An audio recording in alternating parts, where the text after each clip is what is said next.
What's going on, everyone? Jeremy here from the Quartering, and the game developers are at it again.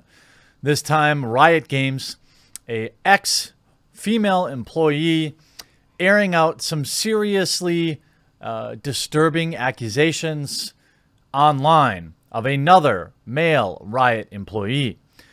Of course, you know where I stand on this. First of all, please do not contact anybody involved in this. I will do my best to remain unbiased and present the facts, because we know how this works. We know how these things can end up. We know that Twitter, of all places, is a believe first and facts second, emotions first, facts second type of place. And I'm going to get out ahead of this because these accusations already have a couple hundred retweets and thousands of likes, a couple thousand likes. And that's in just a little while. It's no doubt, or it is, I'm sure, going to get more traction. Now, again, just because you make these statements online doesn't mean they're untrue. It just means that I question significantly your motives. I question significantly whether or not you intend to get justice or you intend to get retribution, because they are different. I question why the first place you share these types of things are online with strangers and not the normal line of action. This is Laz, a Riot employee who's most stunning and brave, decide to, in my opinion, smear a male coworker after being fired from Riot. Again, I don't know if these things are true or not, but if your first place you share them is on Twitter, I tend to not believe you. At best, they may be true, but it always looks like your motives are nefarious. And you can look at all this, absolutely miserable. This is a bummer. God, this is awful. So stunning and brave. It's so brave of you to post this. No, it isn't brave. Not in today's climate. In 2019, to be a woman who says a man did bad things, with no evidence or proof whatsoever on Twitter is not brave. It's cowardly. And it is rewarded. It is continually rewarded, whether that's Patreon dollars, whether that's job opportunities, whether that's internet clout. These people never have any negative backlash from doing this. We've seen that with ZQ. We saw that situation end with the person accused choosing self-deletion. Again, that doesn't mean what she said was true or what she said wasn't true. But I'm sick and tired of this. Oh, woe is me. I'm going to share this story on Twitter because I want clout. My experience with the OPL. Before this begins, I want to say a few things. I've sat on this for months. This is something I've thought about a lot and made many edits. Why? Why not just move on with your life? I've been too afraid to post it, but I figure it's important to get this out there while the conversations are currently happening about Riot Games and their decisions and treatment of people. I hope this doesn't take away from the exciting announcements of our scene and the people going overseas. I'm very happy for you. Yes, of course you hope this is bad. Of course you hope that this is a negative specter. Of course you hope that this dude gets fired. Get out of here. All right? Let's be real and call it what it is. You start out your statement by saying, so as most of you know, I was fired from my social media position at Riot earlier this year. Okay, now you don't have to look again. I know this doesn't for sure discount the things that she's saying. I'm saying that it casts a specter of doubt. That's all I'm saying. You know, that I don't know, but nonetheless. Their reasoning was they wanted to go in, quote, a different direction. If you wanted to believe that, apparently I was a little too controversial for them. Again, that is speculation, which is whatever, I don't mind. The host can yell my junk at one of the casters on live OPL stream, and that's fine. But me being outspoken on my personal channels apparently gives the brand a bad name. Again, hearsay. No evidence that that's the ulterior motive that you're implying they had to terminate you. What actually gives the brand a bad name is the disgusting people that work for the company who harass the young women who work for them. Again, hearsay unless you're going to provide evidence. And were to undermine them, those young women won't hook up with them. I'm sorry to tell you, this isn't just a problem in the US offices. I do not believe I was fired purely for reasons Riot claimed. I believe that one person in particular led a quiet and gradual smear campaign to get me fired. I wasn't interested in him physically. Seeds were strategically planted over the entire split of this 1 year. I was turned to a scapegoat, somehow to blame for a myriad of issues happening in the office. Who would have thought you might be a troublemaker? Somebody who posts a long, unsubstantiated smear campaign against the company and a former employee, I'm sure was a model employee otherwise. Again, that doesn't discount the things she's saying. I'm just saying it speaks to character. I always got along with Riot Benji and even defended him to other people many times. We had a lot in common, similar music, blah, blah, blah. So one night at GGEZ, before the League of Origin, we did spend a lot of time talking amongst a small group. We spoke about how we both wanted to get into content creation. Okay, so maybe we're talking about an opportunity to get your name in people's mouths before you launch a YouTube channel. I don't know. We spitball out ideas back and forth, and at one point while in the women's bathroom with a close friend, we discussed how Benji was coming across as flirty and a bit too interested. I brushed this off as I was enjoying my night, and I didn't think the coworker of mine would cross any lines with me. Eventually, in a very drunken state, we all left and made our way home. Again, here we go. Fellow men, and to a lesser extent, but also women, don't drink with your coworkers. You know how many of these hashtag #MeToo moments have been caused by alcohol? Many of them. Don't drink with your coworkers, especially if they're all crazy people. At least if you work in the video game industry. At one point, while Benji witnessed me go home with somebody, his face when he realized was something I'll never forget. Oh my God. Humble brag much? From that point, Benji went completely 180 on me. He started nitpicking on things at work that he hadn't before. He was cold to me. He canceled a meeting I'd organized with the producer about having troubles at work and feeling undermined 2 hours before it was scheduled, and put himself there instead to lecture me about being active in Twitch chat. The meeting I'd requested wasn't anything to do with that.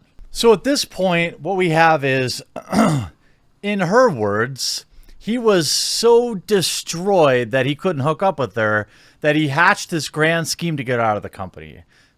It's going to have, now, extraordinary claims require extraordinary evidence. That's all I have to say about that. From the beginning of me working there, I would always be running around the studio doing our show in the spectator room, down to the studio, all around the video, or the building to keep a cohesive flow of our broadcast days over all of our socials. It was in the room... I'm sorry, but I was reassured many times that they wanted me to do that and capture everything I could. One day the host asked on broadcast if someone could bring down something for one of the casters. It was in the room I was in, and I was about to make my rounds anyway, so I took it down only to be messaged and baselessly disciplined by Benji 3 minutes later. Just a reminder, this had never been an issue before, an entire year of doing this, and suddenly it was an issue. The final line, does that make sense, is practically dripping with disrespect.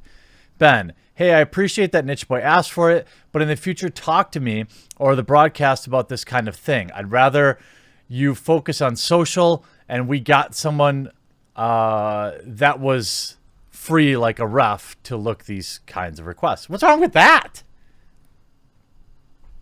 That doesn't seem... I don't... What? So then she replies, seriously? I go down to the studio at least every second segment to grab pictures. I was also heading to the kitchen to get myself a water anyway. You can take a look at Twitter and see the literal 15 posts I've made in the past 2 hours. I wasn't going to post anything during the segment anyway. I wouldn't have gone if I had pressing matters. I understand that it was easy for you. The key to running a game day is to make sure that there's communication all around movements and what's happening. If you do things and no one, Richard and myself, don't know what's happening, leads to confusion. What? What do you mean? This is like the biggest nothing burger ever. Is that what?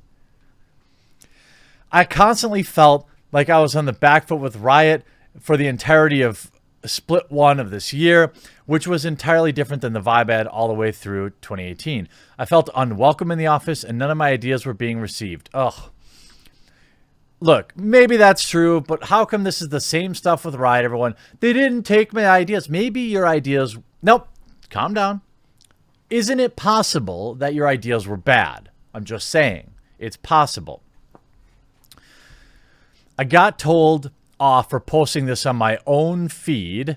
I could feel the office turning on me. I spoke to Richard, our on-site show producer, who was incredibly supportive of everything, but ultimately wasn't a rioter and had no sway about all of this, and it was passed on again, yet nothing was done. Meetings were canceled or overtaken by Benji. I was leaving work miserable. It seems really one-sided. I don't get it. What you didn't show any evidence of you being scolded for that. I'm not sure. Maybe the person in that picture didn't like it. I don't know. On that Tuesday, I received an email asking me to come to a meeting. I thought that somehow what Benji was doing finally mattered to Riot, and then I was meeting with HR, so prepared those screenshots, which are not impressive the way it is, and the entire 3 pages of notes. Sounds like you're obsessed. A day before the gauntlet. When I announced that I was no longer working, oh, wait. To my total surprise, I got fired. A day before Gauntlet. Look, I don't know. All I know is what you're telling me, and none of this seems to be over the top. You don't have any corroborating evidence. All you have is, well, I felt like people didn't like me. You also admit that you kept extensive notes on a coworker and that you spent time drinking and hooking up with other people, which of course is fine. Interoffice relationships are always bad news, though. It sounds like maybe people didn't like you, but maybe you possibly, there was a reason for it. When I announced I was no longer working on the OPL, I received an influx of messages from people's fans, friends, and ex-riders alike. And you know what? One really stuck out to me. The message was completely unprompted. Okay, I don't believe you. Yet somehow hit the nail on the head. Scary, right? An ex-rider told me that they were not surprised when I mentioned in confidence what Benji was doing. And another friend said Benji gets crushes on every hot woman. I mean, is that a crime?